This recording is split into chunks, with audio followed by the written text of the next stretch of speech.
Welcome back to Anxious Faith. I'm James Burke. And we're excited to be back after the break. The last 6 weeks have given us the opportunity to connect with and interview some really interesting guests, and we look forward to sharing their stories with you over the rest of this year. This episode though, we're going to look at a type of person we might not associate with dealing with anxiety. CEOs. We see them in the media, speaking in front of audiences, resolving high-level disputes and running companies. But even someone that has achieved that level of success, so to speak, is not immune to the clutches of anxiety. Dr. Matt Lucas is the president and global CEO of Our Daily Bread Ministries, who Anxious Faith is a part of. That's right, we've got the big boss on today. But we're not just speaking to him because he's our overall ministry leader, but because of his personal story, which he's gracious enough to share with us today. From being thrust into leadership roles at an early age to tasting career success, Dr. Matt looked like he had it all together. But inside, the reality was a little different. Despite the face he put on for work, he wrestled with high levels of stress, anxiety and depression, which grew harder and harder to hide. Dr. Matt shares quite vulnerably about how his mental health struggles caught up with him and caused some significant issues. We'll hear what led to that point, how he faced and worked through those struggles, and how they've impacted him as a leader today. So let's chat with Dr. Matt Lucas.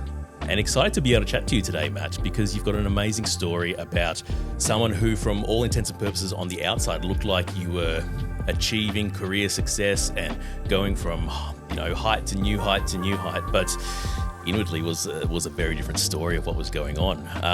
And I want to thank you at the forefront, because it takes a certain amount of vulnerability as the president or the CEO of a company to come and actually sit down with some of your staff members and be open and talk about kind of what was going on in your own mental health during your life. So I appreciate you being here, Matt. Thank you for being with us. Yeah, no, thank you, James. Looking forward to it. I've been a fan of the podcast, and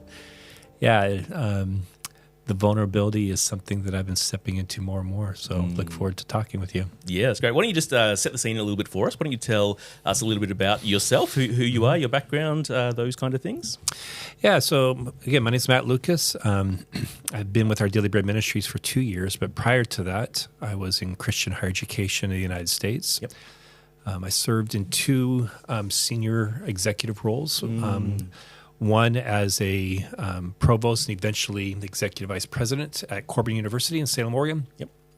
And I moved into that role pretty early in my career, and then later left and moved to Indiana Wesleyan University. Yep. So when I went to college, went to university, I wanted to study English. I wanted to be a faculty member. I quickly found myself in leadership positions and was not in the classroom like I had hoped, and got further and further away. So, my story has been about, in a lot of ways, leadership coming to me quicker than maybe I was looking for. Yep. And while I think other people saw leadership qualities in me, I didn't necessarily feel like I had developed the leadership skills that I needed to be able to step into the roles that I was being asked to fill. Yeah. Well, it was a pretty young age you were actually, in these kind of fairly high, as you say, executive leadership roles kind of thing. I think it was your mid-30s, you found yourself in your first executive leadership role. What was that transition like, going from thinking you were actually going to be a faculty member and teaching to then being kind of tapped on the shoulder and thrust into leadership positions? Yeah, so I was 36. I had just finished up a role as dean, and my predecessor and my mentor, who was a predecessor to the dean role, she moved into the provost's office. And she asked me to consider taking on the provost role because she was leaving. And I really wasn't that interested in it. I was planning to actually leave the university to go to another role at another university, actually in Indonesia. But the president asked me to consider meeting with him, and it was a very atypical interview process. I didn't apply. He was nearing the end of he had about 3 more years in his contract, and he was a well-respected president, pretty much had carte blanche in probably what he could do. Wow. And so I think he was ready to make a decision, and he didn't want to go through a search. Yeah. So, and I was available, or at least he saw I was available. I didn't know I was available. I really was surprised. So when I interviewed with him, I was really interviewing. So I said, well, this will be an interesting process. Yeah. Good experience down the track. track. Experience.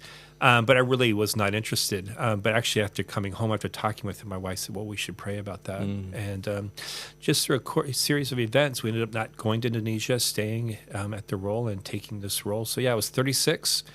I was in a university where where the faculty were off, because I graduated from the same institution 10 years, well, actually at that time, 14 years earlier. Yep. So a lot of them were my own professors. So I had to go from this place at 36, leading people who had once been the people that I looked up to, well respected. And so that was a major challenge. I think most people, a lot of times, like the story of, Timothy, looking at your youth, thinking other people despise your youth, not sure about that. Some of that is put on by yourself, and some of it is true. I mean, people look at, a 36-year-old. I really, James, I really did not. I think my president saw qualities in me, but I was probably not truly ready for that role, or at least had built up the skill set to be ready for that role. So I was thrown into the deep end. Though I had great mentors, it was a tough first 2 years. Yeah, that's always going to be a really difficult situation, not just coming in at any point as a younger person leading older people, but let alone someone that's actually come up and studied at that place and now become, essentially in a position of authority over the people that used to have authority over you. Yeah. And I will say they were very kind if they listened to this podcast. I mean, but I think they were surprised as well. I think everyone was surprised. Like, no one saw this coming. So, but over time, I think I built up enough trust with them for them to say, hey, let's help him succeed. Yeah. So, yeah. You said it was a difficult couple of years. Was that just work-wise or what was going on during that time? Yeah, I think there's probably a number of things. I mean, one is definitely work. I mean, that role, significant, and we had a number of issues we had to resolve right away. Yeah. One of them is I had to deal with a faculty issue right off the bat. And I'd gone from a faculty advocate for this other faculty member to actually now having to be the decision maker. Wow. And it was a very complex issue. So I had to deal with that. I had to deal with accreditation issues that we're working through. Yeah. And while I had done some of that work, I'd never done it in this seat. And then just the life of a university. And this is 2008. Okay. So we're just about to cross into, so I take the role before, just, in the summer before the fall when things just really start to fall apart. Yeah. So walking through, and then, the 2008, 2009 recession in the United States, and global recession, really, it had a huge impact on Christian higher education, really higher education overall. Yep. So I was thrust into the deep end of the financial implications of what this meant. And while we had a great CFO, I'm still responsible for a majority of the expenses. Yeah. So I'm seeing this and then declining enrollment. How do we balance this? And so it was truly a baptism by fire in that first year. And then quickly, because I was moving to Indonesia, we backed out of that. But I'd been working with them on a teacher's college. Yeah, okay. And so I was continuing that, and that required quite a bit of new, innovative, groundbreaking work that our accrediting body had never done before. Yep. And as I got deeper into that, the political situation in Indonesia that we're trying to resolve had significant economic repercussions on the university as well as the students. And being responsible, wanting to make sure that we did right by them. Yeah. Won't bore you here with all the details, but it was a very complicated issue. So those two issues in the first 2 years, wrestling through that became really difficult. And then on top of all of that is the personnel issues that start to crop up, right? Because when you're leadership, you have to deal with personnel issues. And I was young, and I made some probably unwise decisions on personnel. And one of them became someone who worked closely with me, and that became a source of real frustration in my second year, which probably, that coupled with a lot of stress, a lot of jet lag from traveling to Indonesia on a regular basis to solve issues, and not knowing how to do all this started triggering anxiety in ways that I didn't know what to call it. I just knew that, hey, I was really stressed. I was trying to work on it. And at the same time, I had 4 kids at home and a wife, and, trying to, serving at a church and trying to do all that. It was tough. That period of life is not a simple, easy, just coasting on through. Correct. Life. Let's talk about that a little bit, because you say it's anxiety, but at the time you didn't know what it was. So what, taking us back there, what were you feeling? How was that playing out in your life as all these different stresses from different avenues, some internal, some external, start piling up on you? Well, at first it just started, I just recognized, hey, this is stress. And so I'd gone through graduate school and I experienced what stress was like. And so I knew that I had a level of being able to manage stress. And so often the way I manage stress, I would just work ahead. Okay. Yep. And working ahead would allow me to, not have to worry about procrastination. I wouldn't have to feel that burden. Yep. And I could get a lot of work done. Well, I started to discover that I couldn't solve these things by working ahead. Yeah. Personnel problems you can't solve by working ahead. When you're dealing with, the Indonesian government and the U.S. accrediting bodies, like I could not work ahead. Like I was stuck. I was waiting. So I think in those moments of waiting, I started feeling the stress of like, okay, hey, I feel responsible. And that probably slowly, that coupled with the lack of sleep from jet lag, I started feeling more and more anxious. I would have characterized it at the time as just worry. Yep. And that, I'm obsessing about this. And so I would dwell on it. I would spend a lot of time thinking about what's the problem, and kind of go through the stories in my head and start to catastrophize that, hey, this thing goes down, it doesn't go well. Yep. And I think, it's interesting, as a Christian, working at a Christian university, and I am the provost, so I'm responsible for ensuring the academic and the spiritual integrity institution. Okay. Yep. So I should be able to practice what I believe. Yeah. And I'm seeing this break. Like, I know that God is sovereign. I know that I shouldn't be anxious. I shouldn't be worried. But this is just coming, and I'm just finding it's more and more difficult to be able to resolve it. Yeah. So my response to it was, well, I'll just work harder. Yeah. So if this is the case, then just more work will get us through. Because I had always worked in the past. Yep. I'll just outwork the problem. But I started to discover I was running into problems that it didn't matter how much I worked. Yeah. It wasn't going to resolve these things.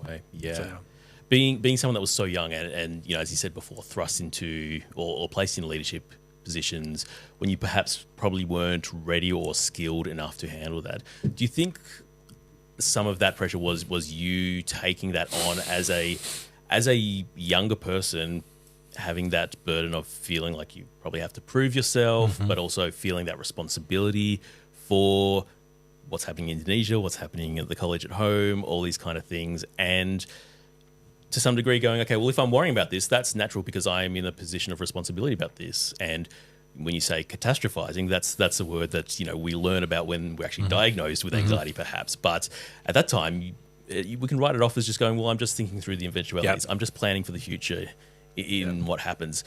Was a lot of that, was it external pressure? Well, I mean, yes, these are busy, stressful things, but was it all driven externally, or was what was really making you worry? Was that all how much time you're spending in your own mind? Yeah, well, I think now, I'm 52, I look back at the things I was dealing with. I've dealt with much greater stressors since then. And while they were significant at the time, and God really used them to grow me as a leader and grow me spiritually, I was being pushed to really start from a biblical perspective, looking to Jesus, right, as someone who can cover my weaknesses. Yep. But so I really would say probably most of that was really internal about how I was processing it or not processing it. Being young, and by this time I'm 38 years old, and still trying to prove myself and really not feeling comfortable talking about it to anybody. So really no one knew. Yeah. My wife had no idea that I was starting to she could see signs, but she just said, hey, this is the sign of, we'd have arguments about how much I would have to work, but you would talk to any executive in this role. It's like, well, this is it's part of the course. Part of the course. Well, it's not normal, but this is expected at certain seasons. Yes. But the seasons were not becoming seasons. They were just becoming more and more. And so, I really got to the place where I just, you start second guessing yourself. And I think I had my first panic attack, which was, and again, I didn't know what that was. I was driving into work, and I didn't want to go to work. And I loved what I was doing, and just started feeling anxious and started tearing up and just crying out to God, I don't want to do this. And then by the time I got to work, getting myself to a place where, okay, I got to put on the mask and perform. And the irony is that I kept getting more responsibility. And so at 38, I'm asked to be executive vice president. And I really didn't want it. Yeah. Was surprised that it came, but didn't feel like I could say no, which is probably, again, youth and not thinking it through. And so now I feel like even more. So I could see this separation that I'm winning. Yeah. I'm being asked to go on to more and more boards, to serve in more ways, to, just from a career-wise, this is fantastic. Yeah, yeah. From an interpersonal life, it's starting to fall apart. Yeah. That's it. You're clearly performing well still during this time. Otherwise, the offer or the move into the vice president's role wouldn't have come along. So you're able to some degree, put that mask on every day, be there at work, and still succeed at work. But clearly, if that was already that bad enough before you took on the additional responsibility is probably not what you actually needed to work through what was going on. What was it looking like then outside of work then? Was it starting to impact you when you're at home, when you're by yourself? How was that playing out in the rest of your life? So, yeah, I mean, I knew the right steps to take. So, I'm reading scripture, I'm praying, and doing that in ways I've never done before. So I could see, I was trying to be purposeful in that and being thoughtful. The Psalms become a place of real refuge. Yeah. But yeah, I really got to a place. I remember one night it really came to a head. I'm lying in bed next to my wife, and she's just talking. It's late in the evening, late night. And she just asked me, hey, so how's your day? Tell me about it. And I couldn't talk. And then just the emotion of really what I was dealing with came out, and I just this guttural weeping that I've never experienced before just came out, and I couldn't stop it. And I really went on for about 2 hours. Wow. I would get myself to a point where I could breathe. Yep. My wife's just like, what is going on? And I would try to talk, and then I would just start again. So some of that is just a release of just pushing it down. Just, the emotion just finally kind of say, hey, it's freeing itself. And so, after about 2 hours of my wife praying as I'm trying to talk, and then finding out a time where we can just prayed. I went to sleep. But I woke up in the morning, and she said, we gotta deal with this. Like this isn't normal executive, right? Yeah. This is outside the norm. And so, so she walked me down to our pastor's house, who was about 3 blocks away. And she walked up on the front door, knocked on the door, and said, here's Matt. I don't know what to do. This is what's going on. You guys need to talk. And so, he was the first person I just sat down. And really, I didn't share everything because, again, as the executive vice, I was both provost and executive vice president in that role in a Christian university it's a good sized town, but all the churches are aware. Like, I have a responsibility to make sure that the integrity of the institution looks good. Yep. That, hey, the leadership is in a good place. Yeah. Don't want to look like that. Hey, things are falling apart. Yeah. But I was able to be pretty vulnerable with our pastor. He was a good man, and shared with him. And after about an hour sitting in his backyard, he said, yeah, this is really above my pay grade. You really need to go see a counselor. And I had, it was really funny in that moment because I had recommended people. I was serving in our church. During all this time, I'm leading small groups. I'm discipling men. So all this stuff is internal while I'm doing all these things externally. So I'd recommended people to go see a counselor. Yeah. I had many times. I didn't have a problem in recommending that. My wife had gone to counseling and has seen the benefit of it. Yep. And I probably, at one level, didn't have a problem going to a counselor. But how do I go to a counselor in a town or a city where someone watches me walk in? My first thought is, someone watches me walk into a counseling, like, what's wrong? What's wrong with his marriage? What's wrong with him? What's wrong with the university? What's wrong with the university? Yeah. And so I was just like, well, I can't do that. So we're talking about that, and he said, well, there's a guy up in Portland, Oregon. So we're down about an hour south, hour and 20 minutes. He says, this guy up in Portland, Oregon, Christian counselor, guy I know, you should talk with him. Yeah.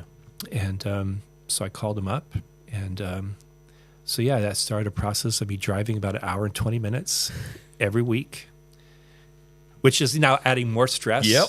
I'm taking time out. But at this point, I knew my pastor said something really wise when we were dealing with another issue with somebody else. And he talked about taking the keys from somebody and putting them in the child seat and just saying, you know what? You're not in a place where we're really ready to make a lot of decisions. Yeah.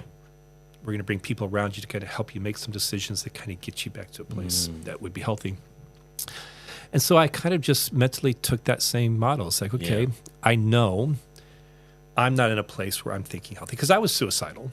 Yeah, I mean, wow. I was thinking like, okay, how do I get out of this? So what I haven't shared is like I was thinking ways to exit the situation, which I mean I knew I knew theologically that didn't line up, and I even knew there was a part of me that still was thinking psychologically that I know that isn't true. This isn't that bad, but it really was, because I was not just really dealing with anxiety at this point, really dealing with really pretty severe depression. I mean, I'm just I'm completely out of balance with all aspects of my life.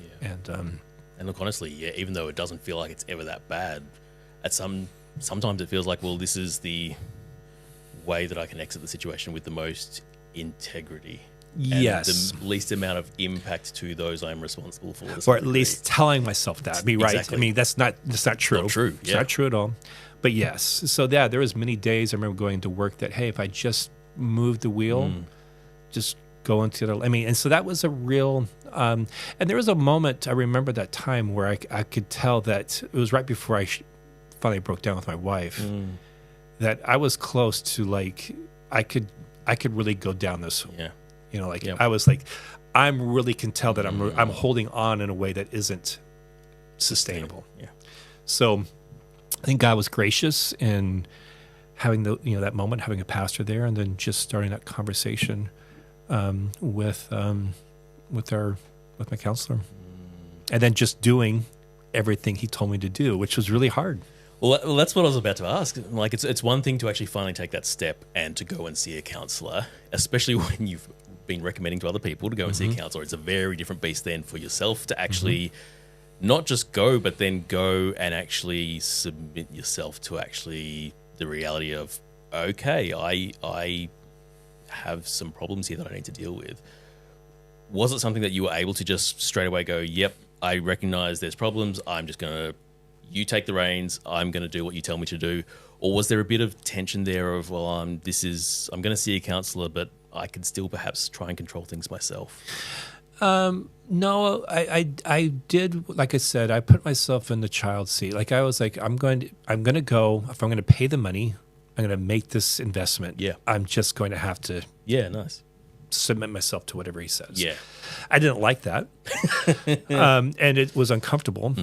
But so, I mean, it was hard that first time in the office. I remember sitting there just like, I don't want to go in here. What if somebody's even here important? What if someone sees me? They recognize me? It really didn't make a lot of sense. But I remember going in and sitting down, and it was the end of the day. So he's asking me questions, and really just tell him my journey. Yeah. And it was probably the first time that I really had said, here's the whole I haven't really told my wife really the whole story. So I was starting to put together, okay, what's all going on? And so, sometimes just voicing that out loud. You probably experienced that yourself, just having that being said, and then having him just listen to that. And so that was the end of the first session. So I remember leaving back. But so that started a series of conversations, but I remember that really came to a head. It was about the third or fourth session in that he said, so maybe you aren't cut out to be an executive. Ooh. And so I had to sit with that. That was a hard, I didn't want to respond negatively to that. I didn't want to say, I didn't want to be defensive. So I really listened to that. I knew like that has economic impact, that has social impact. Like there's just all kinds of things. There's just my own sense of identity. Yeah. Hey, I'm winning and maybe I can't continue this. I was starting to really enjoy the leadership role. So there was, even though I was struggling, there was things that I was seeing that, hey, I love doing this.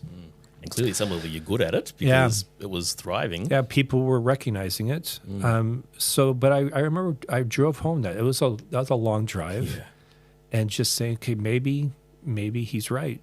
Maybe this is something that just because I can do it doesn't mean I should do it. And so yeah, I just sat with that for a couple of weeks, and he came back to it a couple of times. Now, all this time, really the pressure, I would say the pressure back at my job was just magnifying. Yeah. So the Indonesia thing was coming to head. This issue with one of the people who's directly reporting to me was now actively working against me, trying to undermine me, which I found out later. I had a sense of this, but I didn't quite see all the pieces at the time, partly because I was just emotionally not able to really think about what was going on. But that space that he forced me to sit with that was like, that was a question. So while he asked that question, he also said, here's some things that you need to be doing. You just have to change your lifestyle. Yep. So change my eating, change my sleeping, started really recognizing how much sleep was impacting me, that jet lag and how, so I had to manage that differently. Exercise, and then just self-talk. Yeah.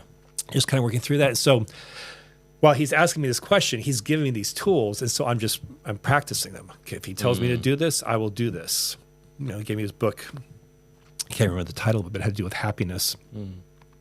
And it just forced me to think differently about that. So I'm reading these things, and so I'm wrestling with these two things. Okay, if I can do these tools, maybe I can still do this. Or maybe I just need to walk away. Yeah. Which is a pretty incredible place to come to, of going, this could actually be the defining point of the direction my future goes in. And from someone that's come all the way through, college studying, college leadership, moving up in the world, involved in church, as you were saying, doing the work with Indonesia as well. You said earlier that you had recognized God's sovereignty, but it didn't. But that there was something difficult there about that. What was your relationship with God like during the depths of this? Yeah, I would say that Psalms became a place where I enacted them. And so there's a lot of really brutal conversations. So, I'd been studying scripture enough to that was acceptable, but to actually live into that. Yeah. And so I really, read the Psalms and prayed through them. I had a lot of long conversations with God where I would argue and be mad about what's going on and not try to kind of put that in a nice, neat package. I think that was a very, I could start to see with all these things, I could start to see God's in this. God is doing something in me. Yeah. And so I knew that I didn't have to lead the position immediately. I was responsible enough to know that if I was being asked, so I'm now heading it towards the summer. So the academic year is starting to wrap up. Yep. I can't just walk away now. I really, if I'm going to walk away, I need to do this in a way. So I'm going to have someone, I'm going to post, I'm going to let them know I'm going to step away. Yeah. Find a replacement. Find a replacement. I got to find an economic solution for our family. I've got to work through our family. So I started to have enough thinking now that I could start saying, okay, I got to do this in a way that would honor the school that I'm working for, protect my family, honor Jesus in it, trust Him, really lean into what it means to walk with Him. So I'm doing that, but then I'm also just watching God start to change and start to do work in me, starting to point. I can start to see where my own brokenness as a leader, or my sense of responsibility, or the idolatry. Really, a lot of it, really, I would say now, looking back, a lot of it was idolatry. And I never led in a sense of, look at me. But once you start winning, it's easy for that to become a self-fulfilling, prophecy. So So yeah, I had to work through all those things, and so I just okay, God, I'm just going to let the metaphor that I kept using is I'm going to lie on the surgery slab, Yep. and just do the surgery I have to do. And if I'm going to have to, when I get up, I'm going to do physical therapy. I'm going to have to just kind of work this again, and we'll just see what that looks like. So yeah, that was my process of talking with God and then trying to really rest in Him while still trying to figure out how I got to go to work each day. Exactly. Yeah. That's it. You still got to provide for your family. You still got to do all these things. You said God started to reveal some things to you and do some work in you and reveal to you some of the issues that you had started to create for yourself. One of them being, you've kind of alluded to it a little bit, this interpersonal issue that you were facing with another person in leadership. Are you happy to tell that story? Because I think there's a really amazing it is amazing conclusion. So I think what was happening, then I just started watching God answer some prayers. Yeah. So at the last minute, God solved the accreditation issue with Indonesia and the U.S. I had done everything I could do, and it's a long story, but I could see God just move. Yeah. So I was like, okay, this is growing of faith. Like I said I could trust this. I'm praying about this, and now I'm watching. I've done all that I can do, and I'm watching you do something that I can't take credit for. So it's definitely a faith building. And so I'm watching God start to do some of these things, and then me just, okay, well, I got to live differently. Yeah. But this personnel issue, man, it was really difficult. And I a lot of ways I created it myself because of my poor leadership and how I handled it. I'm not paying attention to it, not being decisive when I needed to be decisive, and not being clear, and not confronting when I need confronting when I needed to confront. Yep. So yeah, I remember the person reported directly to me, and I had no idea like how I'm going to solve this.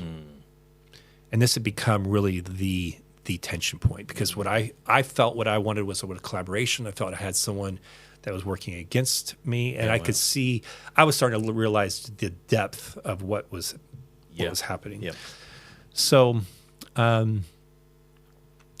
yeah, I remember one day he came into my office, a little complicated thing that caused this to happen, but he came in and said, I'm stepping down as dean. And that was just, I mean, it was light. It was a lightning bolt from him. Like that was not, I'd been praying, God, help me resolve this issue. Help me resolve this issue. What do I, and I was really looking at me, like, what do I need to do differently? What do I need to do differently? And then will you help address what this person's heart issue is? And so when he said that, surprised me. And my first response, I still was not very healthy. First response was, I was going to see, well, maybe we could still try to work it out. Yeah, wow. And I just felt the Holy Spirit just say, I'm giving this to you. It's undeserved. So I just paused, and I said, okay.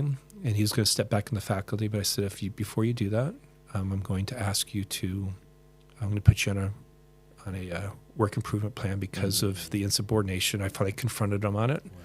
Said that won't go on, and you'll be on a 1-year contract if this doesn't change. Then we'll let you go. Which was, that just came from the Lord. It wasn't in me. I wasn't expecting it, and it was a new level of confrontation that I probably hadn't done before as a leader. And so now the roles were reversed. And I didn't know how I was going to respond, but I just feel like, okay, now I can lead, I can do what I need to do, and I can say, here's how the relationship's going to work. And 2 days later, he walked in and said, I quit, and walked away, which was, so yeah, I think, that was a gift for me and probably for him, because I don't think he was thriving. So, I don't, this is no disparagement for him. God's working out the story in his life, but for me, it was a gift, and it was a sense of God doing something that I just I'd seen God do other things, but like this is something I could not explain. Like this was not the trajectory, because of where we were going and what was happening and the ascendancy that I think he felt he had. and probably did have. And God just said, no, I'm going to deal with this, and I'm going to deal with it this way. And I think that was probably, so that was the, like, that was kind of like the freedom from like, okay, Matt, you've done your work. Yep. I'm giving you a bit of a break. I'm giving you a break. But I still had to sort things out. So I was still really dealing with depression at this point. Yeah. And about a month and a half later, we were at we're at a lake house with some friends, and they let us come stay with them. And I was lying in bed. It was early. It was the morning of 4th of July. Okay. And I remember this moment like it was yesterday. It's such a powerful moment. Everybody was up already, running around the house. I finally slept in. I slept well. Okay, yeah. And probably the first time in a long time. Yeah. Just really slept. And I woke up, and my wife came in, and she made a joke, and I just started laughing. And I didn't recognize my voice. Wow. But I knew I was back. Yeah. Like it was this really beautiful moment. The sun was shining in. I could just see God. I could feel God's presence in a way that I've never felt it. And I just laughed. And I just realized where I really was. Yeah. And I think there was a long journey, but that was that moment where I could say, okay, that was an unhealthy place I was in. This is what real health looks like. My problems weren't all fixed. Still had to go to work. Still had to work through difficult issues. I still had to resolve the person being let go and all these things and the consequences and how people were going to receive that. And and there was turmoil. I mean, it wasn't just like done. Yep. But I had built up my own wisdom muscles. Yep. I had built up my faith muscles. I had built up my own psychological strength around this. And I was like, okay, I can go back and do this. So yeah, it was a great moment in the sense that, and now I look back, I mean, I would not, that has been probably for my leadership journey, this year and a half is for me the defining, like everything that I do in leadership usually comes back to what I learned during that time. Yeah. Like how, and not just leadership, really a lot of aspects of my life, but like I go back to that all the time. Like, because realistically, the stress that comes from leadership is probably only because it's been so intense. It's only highlighted stuff that might have been there to begin with anyway. Correct. So yeah, definitely. The lessons you're learning there are actually things that are going to apply and serve you for the rest of your life. Yeah, leadership has a way of magnifying your shortcomings, and at least mine. So I just could see them and really coming to grips with them. What is it that I'm good at? What is it I'm not good at? And in leadership, people are more than happy to tell you what you're not good at, and what you're doing wrong. Yep. And sometimes they'll tell you what you're not good at, and it's not actually helpful information because it might actually be something you are good at, but that's so really working through that and be able to discern, okay, not being defensive, say, okay, what can I really receive that's actually true? But then going back to the Lord, going back to people that you can trust and say, okay, is this good feedback? And sometimes it is. And sometimes you have to say, okay, yes. Sometimes it isn't.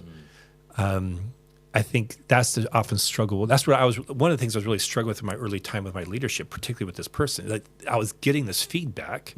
Some of it was true. A lot of it wasn't helpful for me or wasn't true for me. There was accusations that were like, that's not who I am. That's probably more about you. So, but I took all of it as, well, I'm failing. Yeah. So I think building up that kind of wisdom filter through that whole process was helpful. Not that it's always perfect now. I mean, I'm a sinner. So, I'm a fallible person, but I had something now that I could go back to with friends and mentors and say, hey, give me, and then it really go to the Lord. And a lot of times I'll sit with this and just say, okay, God, this is what's being said. Is this true? And then just reveal it. And if it is, then it will start to show up in other places in your life. And God will say, yeah, this is an issue. And there's been times where God said, no, Matt, it's not. This is who you are. And I love you for that. Just keep being that. So yeah, I think that idolatry was probably the biggest idol that I was struggling with. Yeah. So we get through this period, this issue, while not easily, has kind of resolved to some degree. So there's at least one less stressor. The Indonesia college stuff kind of came to a conclusion. Yep. So are we happy, scot-free, living life wonderfully without anxiety?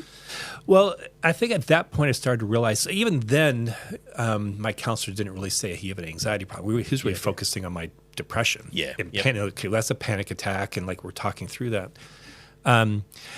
It was really as I sat down and going through this and I started recognizing, okay, and talking with my wife more, there is a level of anxiety in my life that my wife doesn't have. So, I mean, everybody has anxiety. Yep. And I'm not clinically, I don't have a clinical diagnosis like I have an anxiety problem, but I know that I'm more open. Yeah. And there's more. You're more anxious. Yeah, there's a more anxious spirit in me, just that way. And I started looking back, and I could start to see even back to my earliest childhood. Okay, that's where that's coming from. So I don't like to talk about this. I struggle with biting my nails. I've struggled with that from the earliest, from a child. Like, and I've tried to stop. I've had other people try to stop me. My parents would, do all kinds of things to try to get me to stop. And as I just started sitting with that, I started really, okay, so what is that? And now I've actually gotten pretty good at being able to not bite my nails. But what's really interesting, as I've gone through this process, I can recognize that just by putting my nails to my teeth will trigger an anxious spirit. So there's something about this, whether, from whatever had gone on in childhood or just my own predisposition. So as those types of things, I just started slowing myself down. Okay, so what's going on here? And I can't always do it. My wife's really good at this because she can watch and she'll say, hey, like just a couple weeks ago, she says, you're not breathing, which always makes me upset when she says that. Yep. And I'm not. Yeah. I'm shallow breathing and I'm tense. And she just said, just take a deep breath. Yep. Just slow down, drop your shoulders, don't arch your eyebrow. And so she would say these things. And for a long time, I'd just get angry because I would hate hearing that. But as I just started, okay, so what is she seeing? What does that mean? And then just sitting there. And so then I started to recognize that there was, because she doesn't need to do this. Yeah. Yep. I mean, it's not that she doesn't have anxiety, but, so it's like, okay, what is this?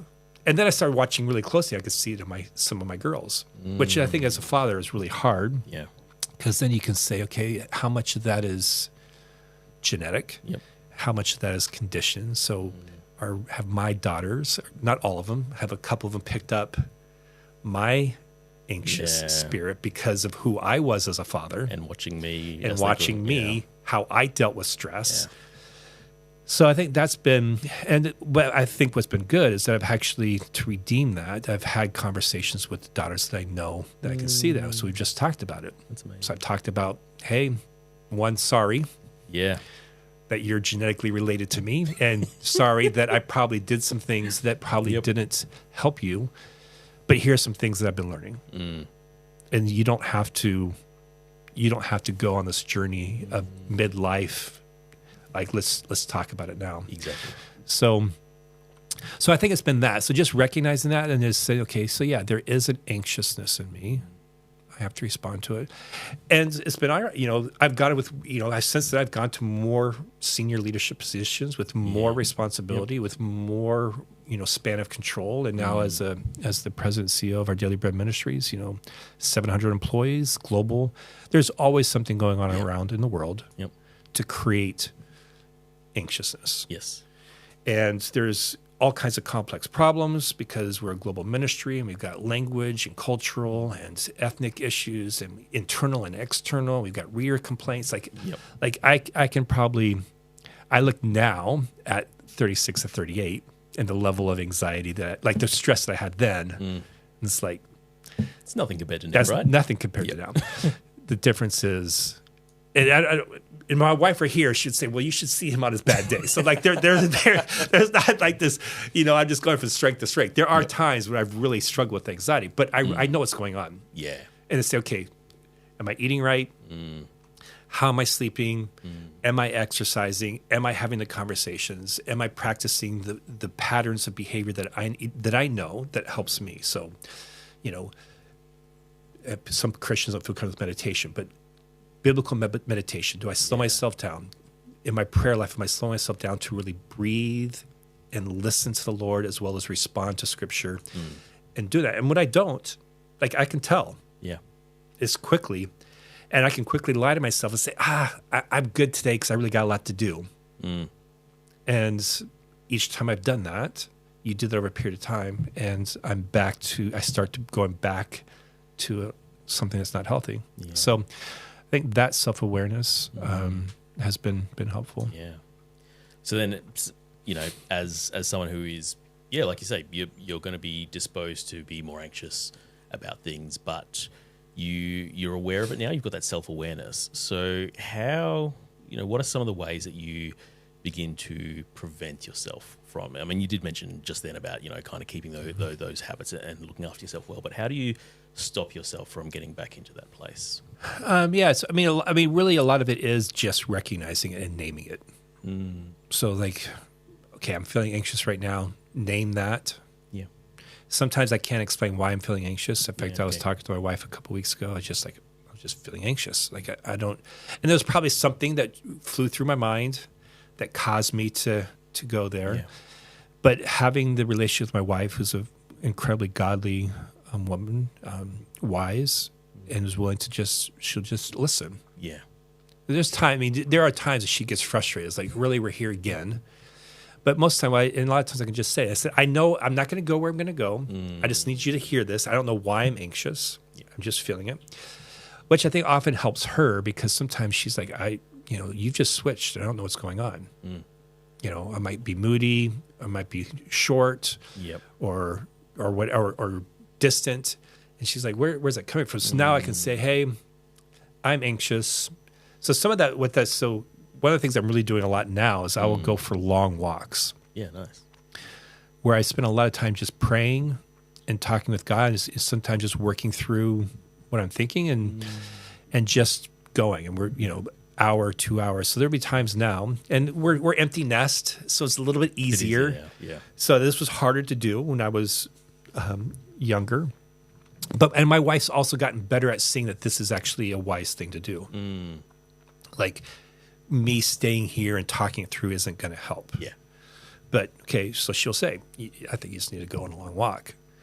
And so I've come to love that as a place to slow myself down. And so what, for me, and it's a brisk walk. So I'm walking and I'm talking. If someone would look at me from the outside, they're like, this probably look like a mad person, because I'm talking and I'm thinking through things. Yeah. But you're breathing, right? You're getting your heart going. You're out in God's creation. I can. And sometimes I'm just working through. Sometimes I'm working through the same issue, but I'm talking with God about it and saying, okay. And then lately, what I've really been working on is God, where are you in this? Yeah, okay. So I used to see anxiety as a place where God isn't. This is the space where he isn't. And now I just say, okay, God, you're in this right here. You're in this with me. I know you're with me in this. But in this moment, where are you? What are you doing? What are you doing in me? What are you doing in others? What's going on? Yeah. And really trying to be alive to that presence. And I've noticed that I don't always, my tendency historically has been not to assume God's presence. Yeah. This is bad. Yeah. At times I've been associated, this is sin. Yeah, so God's not going to be here. But no, God, you're here in this, and you're going to, sometimes it's teaching me. Sometimes it's just saying, Matt, it's okay that you feel this way. You're human. Yeah. I'll just be here with you on this, and it's okay. So, and then at the end of the day, what I've been doing now a lot is, and at the beginning of the day, is okay, help me to recognize where your presence is going to be, and where it's not. Yeah. Why am I not recognizing? So at the end of the day, a lot of times, I reflect on the day. It's when I didn't feel God's presence, he was there. Why did I not sense his presence? And almost every time, it's because I just haven't slowed myself down to look for it. I have become so inward focused. I've become anxious, preoccupied with my concerns, and not slow myself down and say, okay, so God, where are you in this? Which I found when you're dealing with really complex situations, for me, it's just been a great way to say, okay, God, you're doing something. And sometimes it's not even beautiful. Like it's not even works out great. Exactly. Yeah. Right. It's just like, but God's here and he's doing something. And if I can be alive to that and make sure I'm there, it doesn't make this a pretty journey, but it does make one that I can be faithful and trust in. Right. So that's been really helpful. I wish that had been something I would have learned a lot earlier, but that practice of where did I recognize your presence? You were always there. Where did I recognize it, and where did I not recognize it, and why did I not recognize it? Yeah, that's incredible. And I'm the same. I have that same tendency. Just like when things are going bad, when the anxiety, when the depression is there, clearly this is the space where God is not. But that's a real encouragement. Because he is there. To wrap us up, as someone in quite a significant position of leadership, and have been for a number of years in different places now that you've come to this place of being aware of your own tendencies towards anxiety and the things you need to do in your own life to make sure that is something that is not controlling you, does that change the way you lead? Has it had an impact on the way you actually go about your job in these top positions? Well, Mark Sayer's book, A Non-Anxious Presence, is a phenomenal book. If you haven't read it, it's a great book. And I think there's a lot there, even though he's focusing on the church and leadership in the church, I think it has a lot to say about really leadership anywhere. Yeah. And, what I've spent a lot of time thinking about that. So as I talk with our team, I've shared bits, like my team, our global executive team have heard parts of the story. So if they listen to this, they're going to hear this full story. So heard it here first. This will be the first. This is actually the second time I've shared this in a public setting, but first time tape. So we've looked at this book. We've talked about this. And I've brought it in. I've said, hey, there's times I struggle with anxiety. And I really talk with us as a team, like how are we practicing a non-anxious presence? And you can feel it. And because I'm probably more sensitive and because I'm really listening to myself, I can feel it in others. I can just start to sense it. Okay, there's anxiousness in this room. And as a leader, that's difficult because I think a majority of leaders struggle with this at different levels. Yeah. There are some leaders that I've talked with who are like, they just don't. I mean, I think for me, the example would be Abraham Lincoln and Ulysses S. Grant. If you study, they're both American presidents, and they were closely related to each other in the Civil War. Lincoln struggled with melancholy. He was probably a depressed person. Yeah. And there's definitely, when you listen to him, when you read what he's written and things, there was an anxiousness. And you can imagine the Civil War, the fate of the nation's writing in your hands, and they pulls apart because you're elected. There's enough to create anxiety. Ulysses S. Grant is the general that finally helps win the war for the Union. Okay. Yep. And he doesn't seem to struggle with anxiety at all. He could go into a battle, and he could sleep peacefully. All his generals, everyone would talk about how he could just be complete. I mean, men are losing their lives based on his decisions, and he was like that in the presidency as well. So I think there are some leaders who just, this isn't an issue for them. There's another issue. I think one of the dangers of not struggling with anxiety is that you can be there's a tendency towards arrogance because I don't know if you're always as sensitive to everybody else who might be struggling with that. But regardless of whether you struggle with it or not, I think what leadership does is that people's anxiety get foisted on you. Yes. And you feel it. There's a crisis, there's an issue, there's a concern, there's a disagreement, whatever it is, there's tension in the room, and that anxiety is going to come at you. Yeah. Now, that's not, if you struggle with anxiety, it's not helpful. It's not helpful, right? So you're like, okay, this isn't, like, I got my own anxiety in this moment, right? So don't give me yours. So, but there's a way, I think what I've been learning that I keep working on is there's a way to receive that and say, okay, I'm not going to be anxious in this moment. my anxiety is not going to be what I'm not going to contribute to this. I'm going to be a non-anxious presence. So, Sayre says, but others have talked about this. How do you be that? Now, I don't know if you don't have a relationship with Jesus Christ, I don't really know how you do that, right? So it's in those moments that I spend time praying. Like, so in those moments when I can feel it, I tend to try to get really quiet and say, okay, God, like, help. I feel their anxiety. This isn't helpful. I don't want to contribute to it. There's a prayer of desperation of like, God, I need you. And I was going to share this quote because I think it's really good and that I've clung to a lot recently because I've spent a lot of time praying. And it was a book that Dale Ralph Davis in a book on the first 12 Psalms says this. He says, prayer is not merely a technique for maintaining emotional equilibrium. And I think in our day and age, prayer is usually seen as a technique to maintain emotional equilibrium. Now, it can be used to do that, so it helps that, but that's not the real purpose. Yeah. The real purpose of prayer is worship that is both intelligent and desperate. And I think it's that desperate. So I think this is what the Psalms do, right? The Psalms take us through and say, okay, there's an intelligent way to respond to this, right? It's emotionally intelligent. It's a theologically intelligent. It's a cognitively intelligent. You can read through them, very thoughtful, well-structured. But at the base of it, for most of them, there is a desperation. Yeah.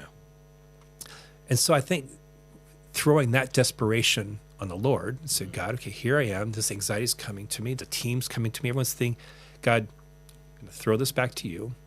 I have to be a non-anxious presence in this moment. I have to be able to give life and encourage because anxiety is not going to help us resolve this. You will. So I need to be listening to you. I need to be shepherding those that I'm leading in a way that lowers their anxiety so that we can work towards this. Yeah. When I'm at my best in leadership, that's what's happening. Yeah. When I'm not at my best and when I make bad decisions, it's because I enter in to that anxiousness and it starts to cloud my thinking. So I think that would be my advice to anybody in leadership is like it's really twofold. It's like there's a few people who don't have it, but I think most people, there is a level of anxiety you have to deal with because it's just coming at you. Yeah. When it does, pray. And that prayer both be intelligent and desperate, while also recognizing that prayer there is a beautiful thing about it. Yeah. It does just it does give you some emotional equilibrium. Yeah. It does more than that. And I think in the 21st century, we've made it that first bit. Yeah. I pray because it just makes me feel better. No, it does something much deeper, and it builds that relationship with Jesus Christ in a way that is a desperation because you are fallible, you are human. Yeah, Matt, thank you so much for sharing with us. Your vulnerability is, incredible and to be applauded because it's not many leaders would be willing to open themselves up and say this is what I deal with and this is a tendency within me. Usually leaders are up there and painting their best picture in front of the troops, so to speak. But there is an absolute beauty in being open and saying this is something that is within me, but this is how I can approach it, and this is how I can approach it with God and seeing whether He is or isn't there. So appreciate you sharing your story with us. No, thank you. Appreciate being here. I hope you've been encouraged by Dr. Matt's journey. It's great to be reminded about the importance of prayer and that it does more than make us just feel better in an anxious moment. It puts us in alignment with God and reminds us that His presence is with us through everything we face. Dr. Matt's encouragement to bring our desperation to God is a crucial practice not just for leaders coping with the accumulated stress of their employees, but for all of us. If you struggle with your mental health, we'd encourage you to speak to someone, whether that's a friend, family member, pastor, doctor, or counsellor. Through this podcast and our other resources, our heart here at Anxious Faith is to spark conversation and tackle the taboos around mental health in our churches and faith communities. Would you help us do that? We'd be grateful if you could consider supporting us, either through prayer, through sharing our resources in your circles, or contributing towards our ministry costs. As I mentioned in the intro, we're a part of Our Daily Bread Ministries, and we're funded by the generosity of people like you. And by partnering with Anxious Faith, you're helping us to encourage those who struggle with their mental health with the message that they're not alone, and to equip their friends, family, and wider communities with the knowledge and resources to better love, understand, and support those who struggle. To partner with us, check out the link in the description below, where you can also see our blog and other resources, or sign up to our mailing list and join us on socials. Our website's anxiousfaith.org. But thanks for listening. We'll see you next episode.